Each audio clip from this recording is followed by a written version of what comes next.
Hey guys, welcome back to another episode of For Such a Time as This, a podcast about calling, timing, and trusting God in the season that you're actually in, not just the one you hope to be in. My name's Bethany, and I'm your host. This season is our second season. It's called Single and Set Apart. So I'm talking to Christian singles or people that were single kind of later in life but aren't single anymore. And I'm super excited for what you guys might learn in this season. So let's just sit back, relax, and see what God might have for you in this episode. Hey guys, welcome back to another episode. Today I'm joined by my friends Jessica and Austin. I am super excited to have you guys here. All right, so you guys are married. Yes. But tell me about your journey with singleness, like before you met each other. Whoever wants to go first. Sure. You want to go After first? you. Okay. All right. So my journey with singleness was I really tried to control the situation. It's something that, is a daily thing that I need to surrender and work on just continuously because it's just easy to try to want to be in control and not let God do his thing. And God's way is always better, but it is hard to just give that to God. So my journey with singleness was just a lot of me kind of going out there and just a lot of advice that I kind of got in my singleness seasons. Like, you got to put yourself out there. You got to do this. You got to go on dates if you want to meet somebody instead of just giving it to God. So I kind of followed that a lot and just went on lots of dates, was on the dating profiles, just constantly just trying to control the situation. And when, it wasn't within my control, that's when I ended up meeting, Austin. Beautiful. Austin, what about you?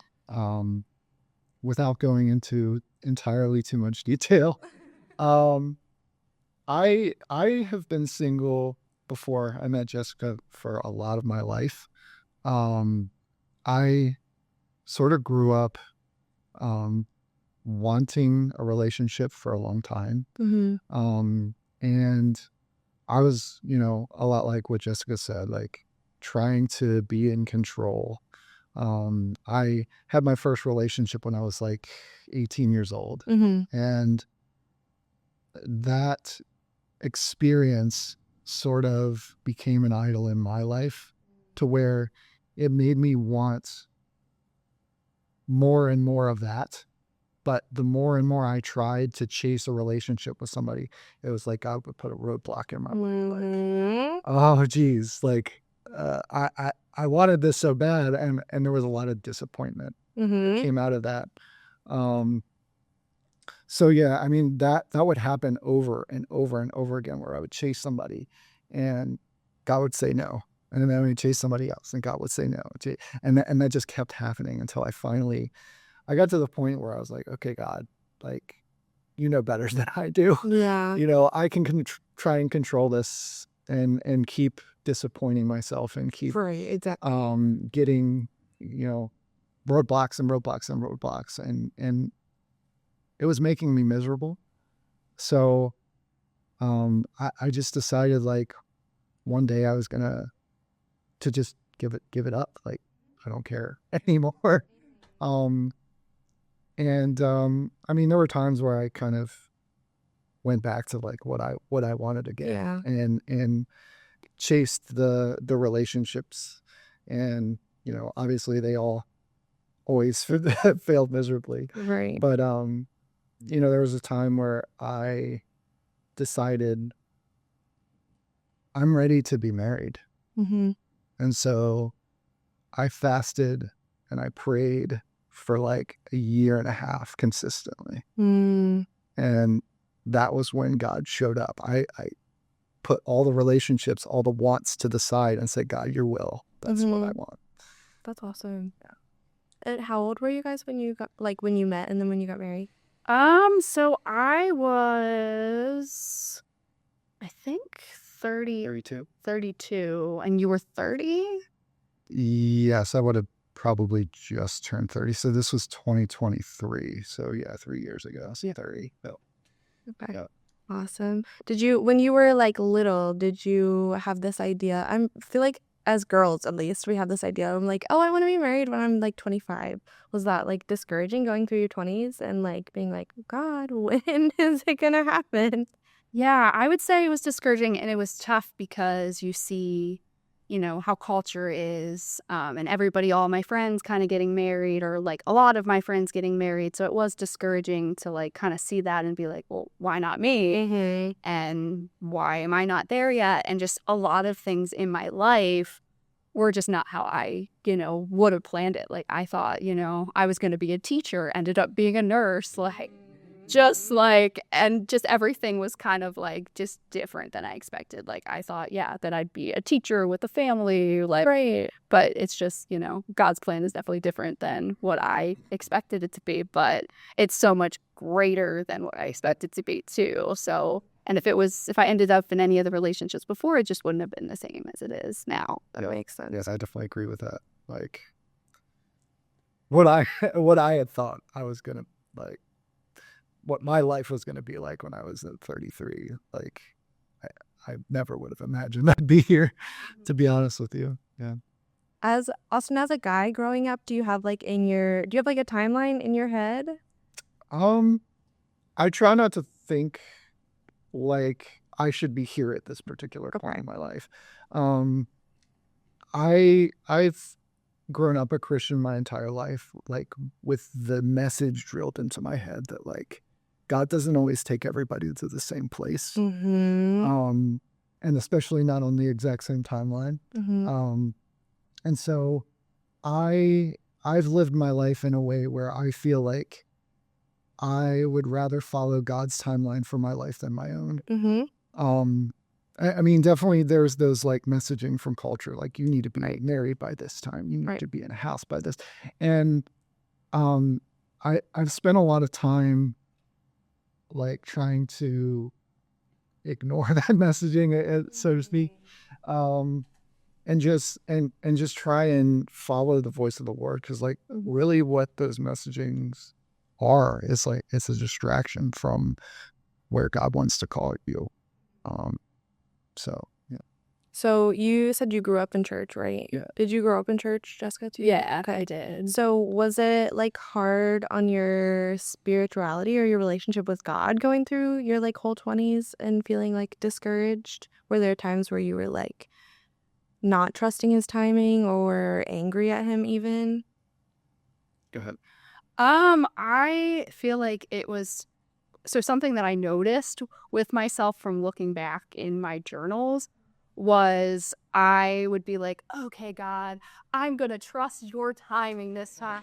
And then I would just completely like go off on my own path. So I noticed that I did that a lot. I just would be like, okay, God, I'm sorry, I didn't listen to you. And it was just this like repeated cycle of like, I'm going to trust you, but then go off and like I'm gonna date who you want me to date. I'm gonna do like just reading through these journals, I'm like, wow, like it's just so many, just this repeated cycle of like I'm gonna trust you but then just doing my own thing. So I feel like that was kind of like the struggle with my relationship with God.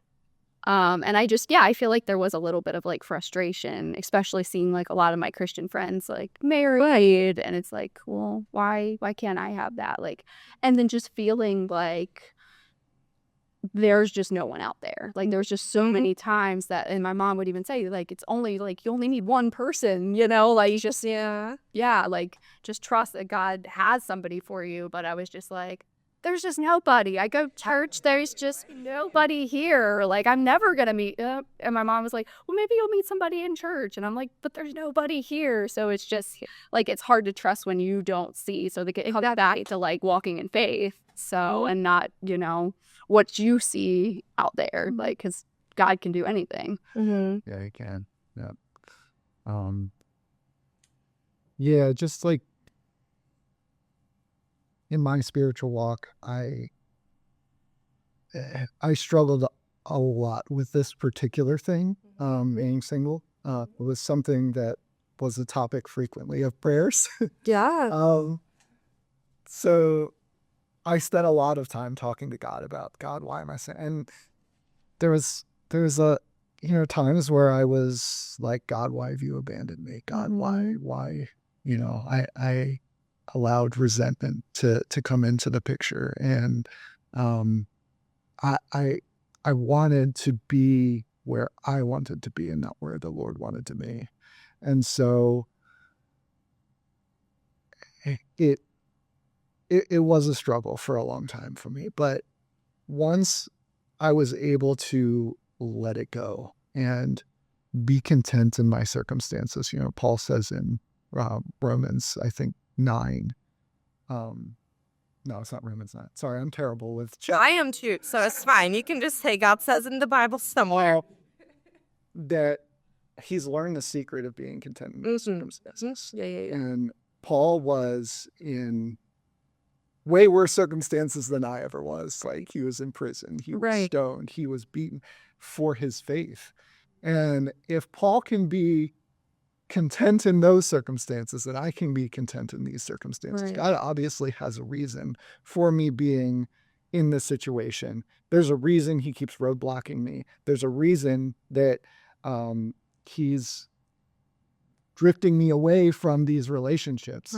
And I just had to learn to let it go and trust him. And it's hard. It's not easy. You have to remind yourself every day that you can be content all the circumstances, and God is going to get you through it. Like, you cannot stop the will of God. If it is within his will, it will happen.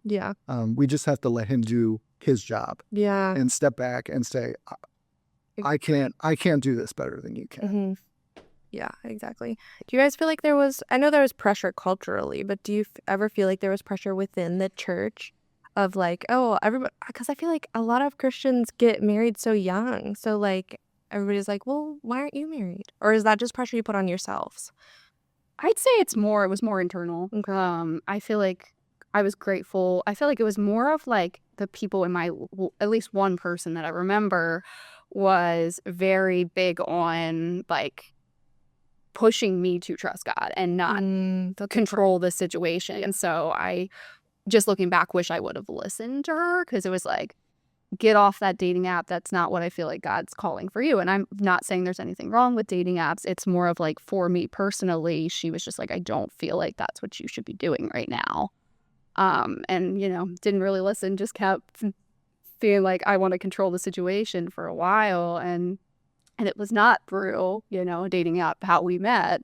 So it's just interesting that like she kind of, I don't know, that felt like God was, telling her that like that's not what I should be doing right now. And it's sometimes hard to like listen to that stuff. But it's glad that you had someone that was saying it. Even if you weren't listening, still having someone that's saying it was important. You can have somebody beat it into your head, but it's sorry. Actually accept it, right? Looking back, what do you think God was developing in both of you, like before marriage? Like, what do you think was developing during your single season? God. No. Need space, I mean. So about a year, I'd say, before I met Austin, I felt like God was, or at least I don't know if it was God or if because I wanted this, let me prepare myself for. And it was just crazy timing, because I felt like God led me to possibly, or me wanting to be ready for marriage, one of the two, to like a podcast that was about dating. So just like learning as much as I could about relationships and how to be a good spouse, and like preparing myself for that season. And it was about a year later I met him. So it was just a lot of like me working on myself because I wanted this. Was like, I feel like very helpful in our marriage now, because I feel like, I don't know, I just learned so much about like being a good spouse and being prepared for that season, that if I didn't have that kind of like year to prepare, I don't know, our marriage would be the way that it is today. What about you? There was definitely a lot of development that the Lord had to do in my life in order for me to get to the point where I could be a good husband. So a lot of the time, I didn't realize it at the time, and I wish I had realized it now earlier, But God was changing my heart, and he was peeling away layers of sin in my life that that would have prevented me from being the husband that I'm called to be. Um, during that like fasting time that I was talking about, he just revealed so many things to me that he's like, you got to cut that out of your life. You got to cut that out. There's, you have this sin, and it's gonna keep you from your wife if you don't address it right now. Yeah. And so a lot of that fasting time was just, it was uncomfortable, but it was a lot of conviction, from the Holy Spirit of God showing me like, I need to build you into the husband that you need to be. You can't do this by yourself like you've been trying to do. Yeah. And it took me until then to realize why he kept putting the roadblocks in the way. And it was that I wasn't ready. Yeah. And because I was chasing the selfishness of what I wanted, and instead of what the Lord wanted. I had a couple of short relationships in my life, and all of them were lust. A lot of them were selfishness. A lot of them were, other things, what I selfishly wanted. And it wasn't the image of the relationship that God wanted for me and Jessica. Yeah. And you kind of have to get there before you get it. Yeah, exactly. You need to be hit over the head with a 2x4, when you actually get there. And you go, I regret all this time that I wasted trying to do this myself. So yeah, for sure. So I know the answer to this question is yes, but like I'd like you guys to dive deeper into it. Do you think like during your singleness, your relationship with God like got a lot deeper because you had a lot of intentional time with him?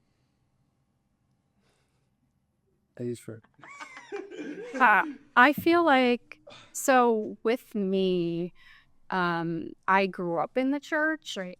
But we met in Kenya, and something happened in Kenya where I feel like I encountered God there, that I feel like that's what changed my relationship with God, because it was difficult for me to like read the Bible. I did Bible studies, didn't want to do it. And then after Kenya, after having that like genuine encounter, I feel like now I want to read the Bible all the time. I want to do my Bible study. I want to like do these things. And I want to do things for the Lord, versus like before having that encounter, it was kind of more out of obligation. Like, I'm going to church because I feel like I should. I'm doing my Bible study because I feel like that's what I'm supposed to do. I'm reading my Bible because more out of obligation, not out of like genuine love for Jesus. Yeah. Right.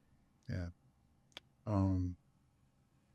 Yeah. I mean, I already spoke to it a little bit, but yeah, there was a ton of spiritual development that I did all throughout my singleness. I mean, it was a long time, so I had a lot of time to kind of think about those types of things, but I'll admit that a lot of times I didn't actually put in the effort. And it wasn't until I decided to put 100% into that study and that relationship with God, and that making sure that, I'm not getting distracted by these other things, that, he spoke into my life. I wasn't listening. Yeah. He was speaking the whole time. Right. I was too preoccupied to listen. And so there's a lot of growth that had to happen in that time. And he made it happen. Go figure. Trust him. That's what he says he's gonna do. So for sure, like, yeah, there was a lot of hurt and stuff that had to go. Let's dive into you guys' story together a little bit more. Tell me about how you met. I'll give that one to you. But it's a good story. I tell my side and you talk. So this is a really good story because we literally have it documented as it was happening. Oh. And we didn't realize it, but God did. Obviously, yeah, there's a reason that it was written down. So go back a year before we met. Our church was doing this thing called 26 days of prayer and fasting. 26. I made a decision that I was going to do the 26 days, whatever, however many days it is. Were you guys at the same church? Yes, but we different. Oh, and I sometimes went to his campus, but my main campus was a different one. And we didn't know each other at this point. No, you're fine. You're fine. Added context. But I decided I was going to do this 26 days, and by the end of the 26 days, I was like, "Oh my gosh, God, you've done so much in 26 days. What can you do if I actually put a year into this?" Yeah, and not fasting food necessarily. There were other things that I was fasting from. Some of it was I was fasting meals, but I decided after the 26 days that I was going to keep going, and I was going to put in the same effort that I was putting in those 26 days. And I consistently prayed about, God, I feel like I want to be married now. This is what I desire, but I don't want it my way anymore. I don't want to be selfish anymore. I'm not chasing this because of lust anymore. I'm not chasing this because, I just want to look like the guy who's, got it all together. Yeah. I want to do this your way. And so I took the time to every day study the Bible, pray for several hours a day, and just try and get a picture of what it is that God wanted from me. His picture, not mine. Yeah. And all throughout this period, there were distractions, and I was like, God, I want to go this way. And he said, no, you need to wait. Yeah.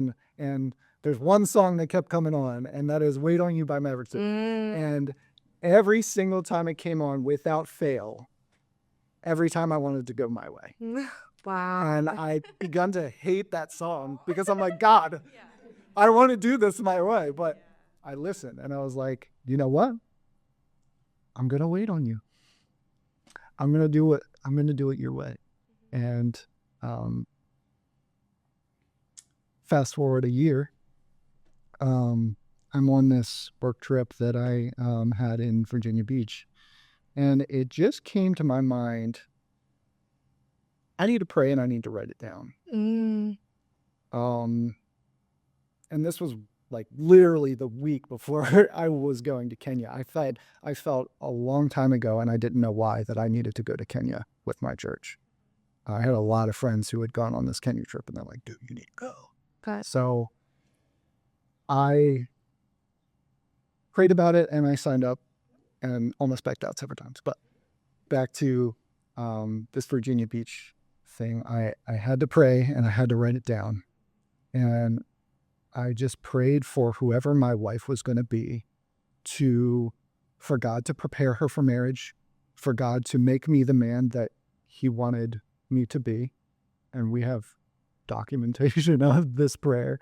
And for God to reveal her to me in his time. And fast forward to going on the Kenya trip, I'm not expecting anything. Right. I just want God to use me. Yeah. And Kenya trip came and went. I had talked to, a lot of the people on the trip, and, I just felt like it was a good trip, nothing special. Okay. Couple weeks go by. I get this text message from none other than the beautiful Jessica Path at the time. And she's asking me to go to coffee. And I'm like, obviously hesitant because I'm like, God, I don't want to go my way. Right. Yes. Show me if this is the right thing. Yeah. If this is what you have for me. Yeah. And I'll be honest, I was like, yeah, maybe sometime. And then a week goes by and I get this text. So Monday? Okay, Jessica. And I was like, all right, God, what if I go on one date, and if this is not for me, like, show me if Yeah. this is not the relationship that you have for me. So we go on one date, and I'm like, okay, she's very beautiful. She's very intelligent. She is, maybe I'll go on a second date, maybe. And I obviously prayed about it, went on a second date, went on a third date. And I feel like as we were dating, God just melted away all the preconceived ideas that I had about who Jessica was. I had this absolutely wrong, I'll admit, picture in my head of who I thought she would be. Okay. And, we had talked a little bit on the mission trip. Didn't really get a full picture of that, but Yeah. he just took away all of the doubts that I had. And I was like, okay, this is scary now. So, I mean, that's really how we got to meet and like date. And am I missing anything important? Yeah. Anything different on your? You need to tell your side, because I'm bad at story talk. I've been Well, so very similar, nothing wrong that he said about the story, very true stuff. But from my end, I also felt like I was supposed to go to Kenya and didn't know why. And I was living, before I met him, a little while in Charlottesville, Virginia. Loved it there, but I felt like God was calling me back. It was like the COVID time. I was like, I just don't feel like this is where I'm supposed to be anymore. But I met a friend that in my Bible study that went to Kenya, was still in contact with people over there. We were in the car one day, and she's just like, let's call like my friend from Kenya, or I have to call my friend from Kenya. So we're in a conversation with somebody over there, and she's like, you should go on this trip. So when God called me back to Maryland, the whole time I was like, I want to go back to Virginia. I want to go back to Virginia. I loved it down there. I'm really happy with my community. And I felt like I was supposed to go to Kenya. And so I was in the woods with one of my friends. Like, we love doing like little hikes and stuff. So we were in the woods, and I was just like, I don't know what to do. And she's like, what do you feel like God's like calling you to do? And I just started crying. And I was like, I feel like I'm supposed to stay here, and still kind of wrestling with that. Talked to somebody else that was also in that same small group. And I was just like, I feel called to go to Kenya. There's like a trip down there. So I feel like I don't know what to do, because if God's calling you to go to Kenya, she's like, well, why don't you go to the trip with our church in the fall? And I was like, okay. So I just made that decision to go. I was actually dating someone at the time, not in a relationship, but just kind of talking to someone when I went to Kenya. And the fun part about one of my favorite parts of this story was I got a voice prayer. My friend said, I want to pray for you before you go. So, and I didn't even know this till I saw pictures later. He was right in front of me when I was listening to the voice prayer. And my friend said, I think you're going to meet your husband on this trip. And I was like, what? I talking to someone, great guy, Christian guy, was just like really kind of confused by it. And then I had a conversation with him, and I was like, oh, maybe. Right. And then things didn't end up obviously working out with that person, because both our ends are like, on paper, this relationship's great, but we feel like this isn't right. Like, we're not supposed to be together. So we ended up splitting up. Me and him started dating, and yeah. The rest is history. Hey, you guys, it's me again. Don't worry, I'll be right back with our guests. I just wanted to take a moment and say thank you so much for spending time with us today. I hope you're enjoying the episode so far. Let's sit and think about what might have been said that can relate to your life today. And if you're enjoying it, make sure you like, subscribe, follow, comment, all the things. You can find us on YouTube for Such Time as This with Bethany Garner, or you can find us on Apple Podcasts or Spotify. All right, let's get back to them.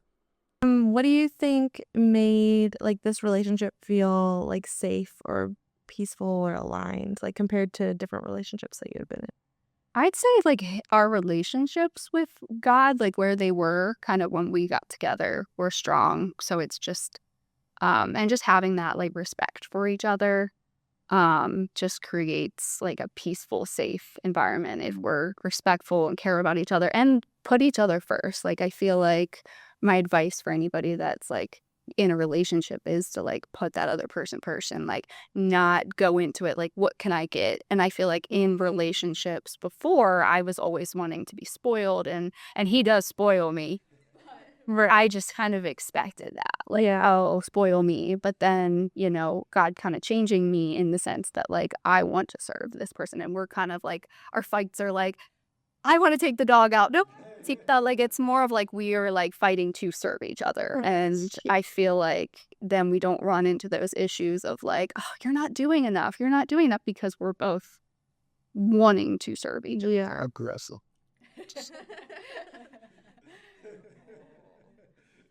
Yeah. I won't go fully into it, but we sometimes fight and push each other out of the way. What do you know? I never select party something. No, like I'm gonna get there first. I'm gonna do it first. Well, that's cute, and it's fun. Like that's fun to like. I don't know, just want to like take care of each other. Of course, yeah. And we'll get each other's like plates. Like I'm gonna make you. Yeah, like we just always like, and it really takes away that like. Oh, I wish he did more. Like, I just don't even have that because we're both, like, wanting to serve each other. Mm-hmm. That's awesome. Yeah. And so you guys kind of got engaged and then married fairly quickly after meeting, right? So tell me about that part. 10 months. 10 months. You were married within 10 months? 10 months. Okay. We actually didn't reveal that we were, like, literally in a relationship until a little while after we started. So, it may have looked shorter, but anyway. Even 10 months is short in comparison to like what other people have done. Yeah. So what made you guys know like this is it and you were ready? So for me, my friend kind of said, I think you're going to meet your husband. So I already kind of had that in my mind that like this could be a possibility when I kind of started to like, I guess already think that. But just kind of like, I know they say, you know, and I just did. Like it was just this relationship was just different than all of the relationships I had before. And like that relationship that ended before, or not relationship, but the person I was talking to, it's just like, I just knew like that wasn't it. And this one, I just knew. Yeah. I know people do say, if you know, you know. And I always thought that was so cheesy and like a huge cliche, but like, the reality is like if God puts in front of you this person and you know that that's the person that you're going to spend the rest of your life with, are you going to sit there and wait forever? Right. Or are you going to go after what God put in front of you? And I wasn't going to wait forever for that to happen. Like I wanted to make her my wife like 6 months into the relationship, and you know, not long after that we kind of were in the place where we could do that. We had to spend a couple months of planning to like, you know, okay, well, you know, if we get married, what are we going to do in this situation, what are we going to do in that situation, you know, like so. Did you do all that kind of planning before you got engaged? Yeah, literally like a lot of it the week before we actually got engaged.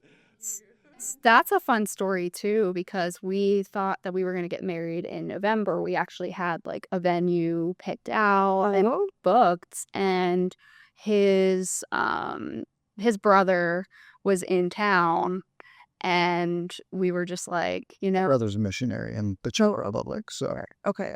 So and he he's only, him and my sister-in-law, they're only here, every couple years. Yeah. So we were just talking, we're like, well, why don't we just get married, while they're here? And God just Just so happened. and just everybody that we wanted there, was able to make it. My friend I used to do wedding photography. She used to do wedding photography, was able to photograph the wedding. Everything just kind of and peonies are my favorite flower. Mhm. And it was I was just because it was such a last minute thing, I was like, can you get my bouquet and pick it out for me? I want peonies. And he was actually the one that got my bouquet. And it was the last week that peonies were in season. It was supposed to rain. It didn't. Everything just kind of, and ended up getting married by my youth pastor growing up and his church now. And just everything just went exactly how I would want it to go. It was just perfect. Yeah. God's plan was better than ours, because originally, For sure. Yeah. originally we wanted to do our wedding our way. Yeah. And I made a spreadsheet of how much it was going to cost us, and it was going to be at least $20,000, and that's with all of the cheapest things. And I just got kind of a conviction of this is so much money. Why do you need an extravagant wedding? You don't. That's just a selfish thing that you want. And after I gave all that up, and I was like, okay, God, I'm not going to do this my way. Jessica doesn't want that. It just happened perfectly. Literally, it's supposed to rain the day of our wedding, and it was we were supposed to do pictures outdoors, and we had sunshine, perfect sunshine. It was the last week that peonies were that I would have been able to get peonies. Yeah. Everything just fell into place once we trust God and Yeah. not did it our way. So you guys, when did you end up getting married? What month? In July. So July 13th. So our anniversary, 2 years, is in a couple weeks. Okay. Well, yeah, once this episode airs, it'll have just passed. So happy anniversary to you guys. What qualities in a spouse have you realized since you've been married are more important than you thought would be? I dated a lot of non-Christians, I guess, before him, and I did date Christians as well, but just that faith, I think is the number one thing that I just value in our relationship, because we are now on mission together, versus if I would have ended up with somebody that wasn't, it would be more me, doing my own thing, and we wouldn't have been aligned. And just being able to, and it's just such a blessing to be able to worship together in church and serve together and do all of the things, and just it's just such a blessing. That's the number one thing. And it's just been amazing. And then just being able to grow together. I feel we just hold each other, have somebody to hold each other accountable to, is I feel another quality that I feel I didn't specifically look for when I was dating, but it's been such a powerful thing, because we've been able to grow, because we're not afraid to be to say what we need to say. Yeah. Praying together too is a unique experience. I never pictured myself praying with my wife, but I knew going into marriage that I need to do make sure that we do this, and that we're reading scripture together, and that we're doing our devotionals, and every way that we grow, we need to do it together. And the accountability thing is big, because sometimes I need to be called out on something, and the Holy Spirit will convict me. I'll be like, I don't want to hear it, and then she'll say, I don't care. Right. Dang. Yeah. Do you think there's things that you thought before marriage were oh, this is super important, I need this, and now that you're married, you're that wasn't even important? I feel yes, the superficial stuff.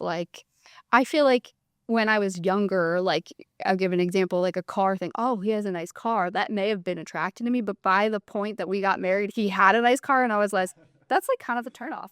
And so I like saw his car, and I was saying, oh boy, it's one of those. Like, I just misjudged. That was, he said that like he kind of went into it really different things, but that was something that like, yeah, at the point in my 30s now, was something that is definitely like changed. Like, I would maybe impressed by that. And by 30s, I'm like, that's not something that I care about anymore. Not wearing my phone remote.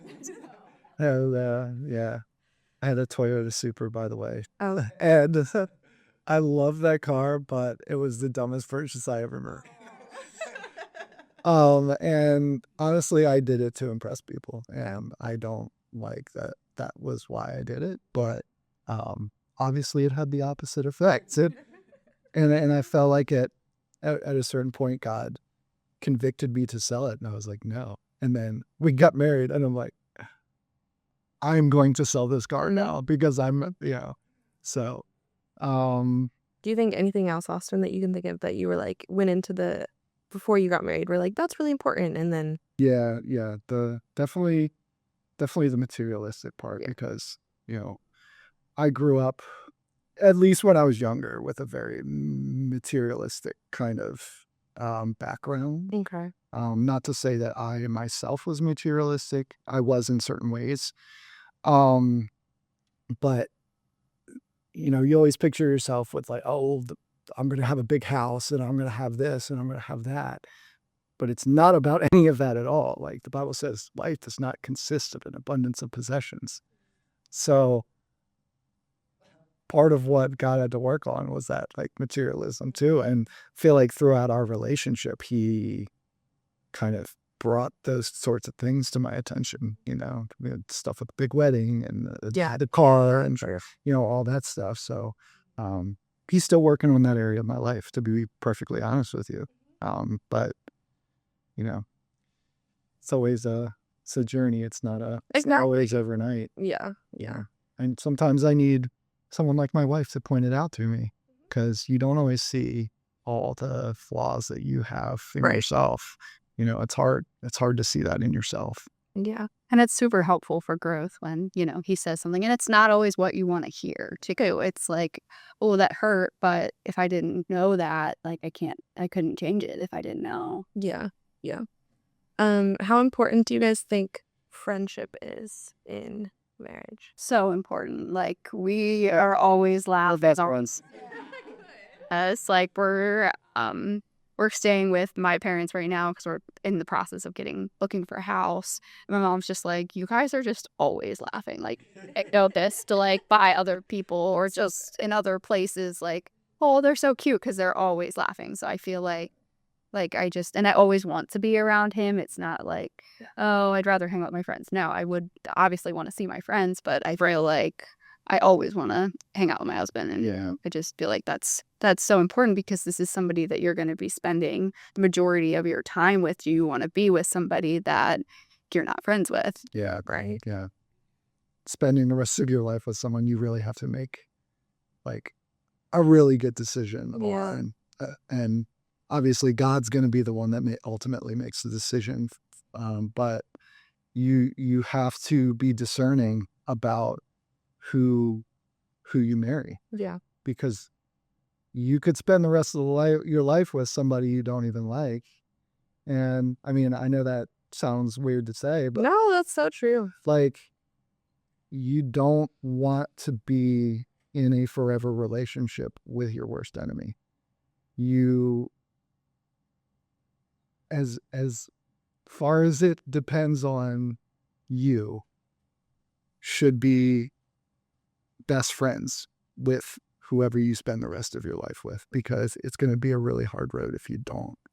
And, we were talking kind of about this in the car. It's like, if you're at odds with each other your entire life, like, it's really hard to work towards the same goal. And like, our goal in marriage is to preach the gospel and to make sure that everybody knows Jesus. And house divided can't stand. You have to be in the same mindset, the same mission, or else it's not going to work. Yeah. That's good. What would you guys say to someone in their late 20s or early 30s who's feeling like discouraged by the fact that they're still single? Focus on God. Like, don't make that an idol. Don't make that your focus. Like, focus on and being the person that you would want to have as a spouse, I think is important too, is like that preparation phase and like working on yourself. If that's like going to therapy, like whatever kind of healing that you need to do before you get into that marriage, I feel like would be so helpful for that person, instead of, and just not coveting marriage. Like, I feel like that's so easy to like want what other people have, but then you're going to be discontent. You're going to have that envy, and that's going to also like pull away from your relationship with Jesus too, if you're focused on what you don't have. Yeah. I would say that, and this is just my my perspective of relationships, they are a worldly thing that we should not always make our main focus. Jesus is the focus. No other person is going to make you righteous before God. Focusing on Jesus is the goal. You know, let me just say Paul in, I don't know the book. I'm sorry. It's fine. He says to some people, like, I wish that you would not pursue marriage because it's a distraction from God. And for some people it is. You know, not everybody is called to a relationship. Right. Like, eternity is the goal. As much as people probably don't want to hear this, like, God needs to be the main focus, because you can chase relationships and miss eternity. Yeah. Eternity is what's important. We're not going to be married in the next life. I'm sorry to say, like the Bible tells us. Yeah. We will neither be married nor given in marriage. It's such a worldly thing that we focus on. But eternity is where our focus should be. God should be the main thing that we focus on. And if it is His will to put somebody in your life, no one can stop Him. He will. Wow, Austin out here convicting me. Okay, so all right, last question for both of you. If you could sit across from your younger self today, what would you tell them? To give it to God. Stop trying to control the situation and just trust that like God's plan is better. Because I just, like, people were trying to tell me that, and I just didn't listen. And there's so much hurt that I experienced that I like may have not. And I believe God's gonna use that hurt and pain for His good. But you know, I wouldn't have had to experience some of this pain and hurt and challenges now because of the choices that I made if I would have just trusted that God had it. Yeah. I'd like to say something, but I don't think my younger self would have listened. I'd be perfectly honest with you. Like, I could say anything and I would have just dismissed it, you know, even if it was coming from his older self. From yourself. Yes, even from my older self. Yeah. I was that hard-headed. Okay. But you know, I would have similar advice to Jessica. Like, God is the focus. I wouldn't have listened, but Right. Oh, good. Oh, thank you guys so much. This was so good. I really appreciate you guys coming on. Of course. Thank you guys so much for spending time with us today. I really loved having you here.